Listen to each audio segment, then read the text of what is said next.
इतिहास सिर्फ तारीखों का संग्रह नहीं होता। ये उन संघर्षों की कहानी होता है जो समय के साथ दबा दिए जाते हैं। लेकिन हर कहानी को एक आवाज चाहिए जो सच को सामने ला सके। आप देख रहे हैं द हिस्ट्री वॉइस और मैं हूं लक्ष्मी नारायण सिंह। आज हम आपको ले चलेंगे इतिहास के उस अध्याय में जिसने भारत की आत्मा को झकझोर दिया। ये कहानी सिर्फ एक मंदिर की नहीं है। ये कहानी है उस आस्था की जिसे दबाया गया, जिसे मिटाने की कोशिश की गई, लेकिन जिसे कभी तोड़ा नहीं जा सका। 500 साल तक एक सवाल पूछा जाता रहा, क्या राम लौटेंगे? आज आप जानेंगे राम मंदिर की वो पूरी कहानी।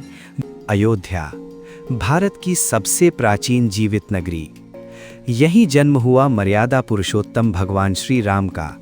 रामायण, स्कंद पुराण और विदेशी यात्रियों के विवरण बताते हैं, ये भूमि सदियों से राम भक्तों की आस्था का केंद्र रही है। ये जगह हिंदुओं के लिए सिर्फ पूजा स्थल नहीं थी, ये उनकी पहचान थी। साल 1528 मुगल शासक बाबर के समय इस पवित्र स्थल पर एक संरचना बनाई गई। मंदिर टूटा, लेकिन आस्था नहीं टूटी। राम भक्तों के लिए ये सिर्फ इमारत का नुकसान नहीं था, ये आत्मा पर किया गया प्रहार था। 1857 के बाद ब्रिटिश शासन में पहली बार ये विवाद कानूनी रूप में सामने आया। 1949 में रामलला की मूर्ति विवादित स्थल के भीतर प्रकट हुई। सरकार ने पूरे परिसर को सील कर दिया। राम वहीं थे, लेकिन भक्त उनसे दूर कर दिए गए।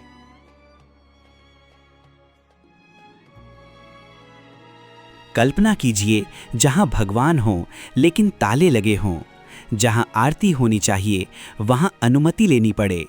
दशकों तक राम भक्तों को अपमान सहना पड़ा। आस्था जीवित थी, लेकिन न्याय सो रहा था। 1980 के दशक में राम मंदिर आंदोलन एक जन आंदोलन बन गया। लाखों लोग सड़कों पर उतरे, कार सेवकों ने अपने प्राण गंवाए, देश में तनाव फैला। ये सिर्फ धार्मिक आंदोलन नहीं था, ये पहचान की लड़ाई थी। खून बहा, आंसू गिरे, लेकिन आस्था और मजबूत हो गई।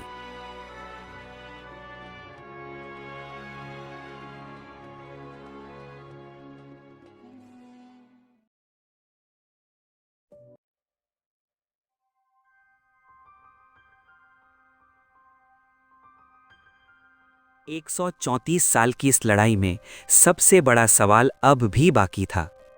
एएसआई की रिपोर्ट सामने आई, जिसमें मंदिर के अवशेषों के प्रमाण मिले। ये भारत का सबसे लंबा चलने वाला केस था। इलाहाबाद हाई कोर्ट, फिर सुप्रीम कोर्ट।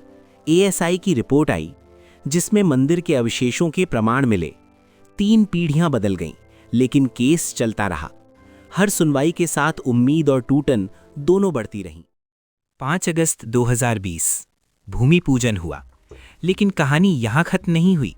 असली परीक्षा अब शुरू हुई थी। हजारों कारीगर, लाखों दानदाता, सबने मिलकर पत्थरों में आस्था तराशी।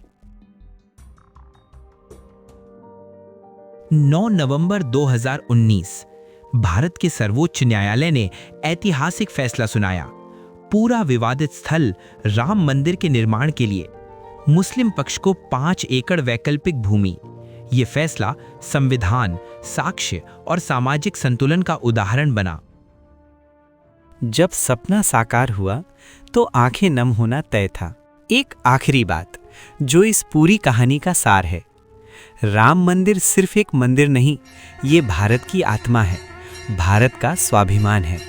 जय श्री राम। इतिहास यहीं खत्म नहीं हो पा। हर सच अपने पीछे एक सवाल छोड़ जाता है। अगर आप उन सवालों की आवाज बनना चाहते हैं तो जुड़े रहिए द हिस्ट्री वॉइस के साथ। मैं हूं लक्ष्मी नारायण सिंह और अगली कहानी में फिर मिलेंगे। जय श्री राम।